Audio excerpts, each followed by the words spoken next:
Hello మిత్రులారా, welcome to world things channel. భూలోక స్వర్గమైన కాశ్మీర్ ఇప్పుడు టెర్రరిస్ట్ అటాక్స్తో దారుణమైన పరిస్థితిలో ఉంది. జమ్మూ అండ్ కాశ్మీర్ హిస్టరీ 2019 ముందు దాని తర్వాత అని చెప్పుకోవాలి. 2019 వరకు జమ్మూ అండ్ కాశ్మీర్లో ఆర్టికల్ 370 అమలులో ఉంది. ఇది ఒక స్పెషల్ ఆర్టికల్. దీనివల్ల జమ్మూ అండ్ కాశ్మీర్కి స్పెషల్ స్టేటస్ వస్తుంది. ఈ ఆర్టికల్ వల్ల ఇండియన్ లాస్ జమ్మూ అండ్ కాశ్మీర్లో అప్లై అవ్వవు. Only defence, foreign affairs and communication మాత్రమే ఇండియా కంట్రోల్ చేస్తుంది. జమ్మూ అండ్ కాశ్మీర్ ఇండిపెండెంట్గా ఉంటుంది. బట్ 2019 ఆగస్ట్ 5వ తేదీన PM నరేంద్ర మోదీ గారు ఈ ఆర్టికల్ 370ని క్యాన్సిల్ చేశారు. తరువాత స్టేట్ని డివైడ్ చేసి యూనియన్ టెరిటరీస్గా మార్చారు. Jammu and Kashmir and Ladakh. అప్పటి నుండి ఈ రీజియన్స్లో కూడా ఇండియన్ లాస్ ఫుల్గా అప్లై అవుతాయి. దీనివల్ల వేరే స్టేట్ వాళ్ళు ఇక్కడ ల్యాండ్ కొనగలరు, సెటిల్ అవ్వగలరు. ఈ డెసిషన్కి both positive and negative reactions వచ్చాయి.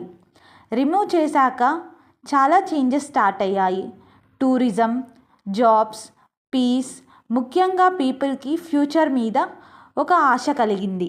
అసలు ఈ దాడి ఎలా జరిగిందంటే ఏప్రిల్ 22, 2025 మంగళవారం రోజు మధ్యాహ్నం 2:50 బైసరన్ వ్యాలీ, పహల్గామ్లో 4 నుండి 6 ఉగ్రవాదులు అటవీ ప్రాంతం నుంచి వ్యాలీలోకి వచ్చారు.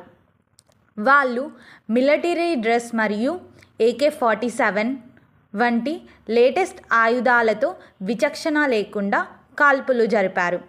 ఈ కాల్పుల్లో 26 మంది భారతీయులు, 2 విదేశీయులు చనిపోయారు. 20 మందికి పైగా తీవ్రంగా గాయపడ్డారు.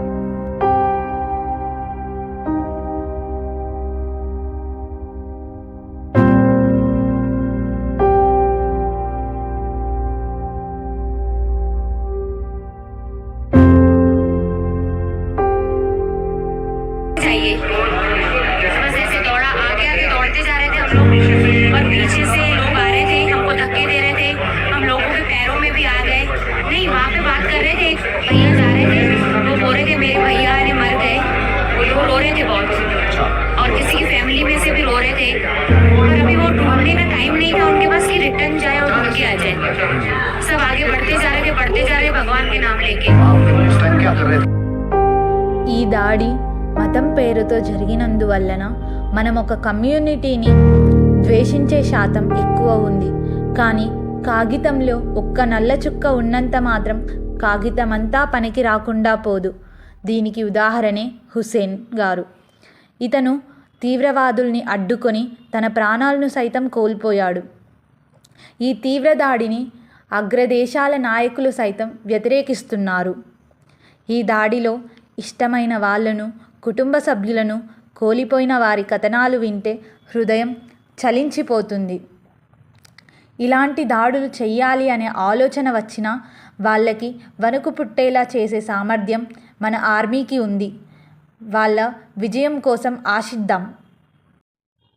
ప్రజలు ఇండియన్ ఆర్మీని చూసినా కూడా భయాందోళనలకు గురవుతున్నారు. आपकी सेफ्टी के लिए आए हैं. बैठो बैठो बैठो बैठो, आपकी सेफ्टी के लिए आए हैं. हम इंडियन आर्मी हैं. बैठो. आप लोग कहाँ से आए हो? कहाँ से आए आप लोग? आपके बच्चे कुछ नहीं करेंगे. थोड़ा बताइए. हुआ